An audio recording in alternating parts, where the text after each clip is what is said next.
Hello friends, welcome to Senthan. Banana leaf எனக்கு கிடச்சிது. So வாழை இலையில் அல்வா செய்யலான்னு சொல்லிட்டு நானும் என் கிட்ஸும் செஞ்சுட்டு இருக்கிறோம். வாழை இலையை அரைச்சி அந்த தண்ணியை மட்டும் எடுத்துக்கோங்க வடிகட்டி. அதில் கார்ன்ஃப்ளவர் ஆட் பண்ணிக்கோங்க. நீங்கள் கார்ன்ஃப்ளவருக்கு ஆல்டர்னேட்டிவாக நம்ம வீட் ஃப்ளவர் கூட எடுத்துக்கலாம். அதை லம்ஸ் இல்லாமல் நல்லா மிக்ஸ் பண்ணிக்கோங்க. இப்போது ஸ்டவ் ஆன் பண்ணிவிட்டு பேன் வச்சுக்கோங்க. அதில் கீ ஊற்றிக்கோங்க. நம்ம மிக்ஸ் பண்ணி வச்சுருக்கிற அந்த பேட்டர் இதில் ஆட் பண்ணிக்கோங்க. கை விடாமல் நல்லா கிளறுங்க.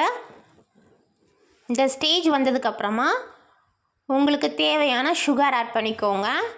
சுகர் ஆட் பண்ணிவிட்டு நல்லா மிக்ஸ் பண்ணிவிட்டு கீ ஊற்றுங்க. கீ நிறையா ஆட் பண்ணுங்கள். அப்போ தான் அல்வா மாதிரி இருக்கும். இந்த அல்வாவை நாங்கள் சாப்பிட்டு பார்த்தோம். டேஸ்ட்டாக இருந்துச்சு. நீங்களும் இதை ட்ரை பண்ணி பாருங்கள். சேர்ந்து சப்ஸ்கிரைப் பண்ணிங்க ஃப்ரெண்ட்ஸ். லைக் பட்டனை ப்ரெஸ் பண்ணிங்க friends. Okay, tata, bye bye.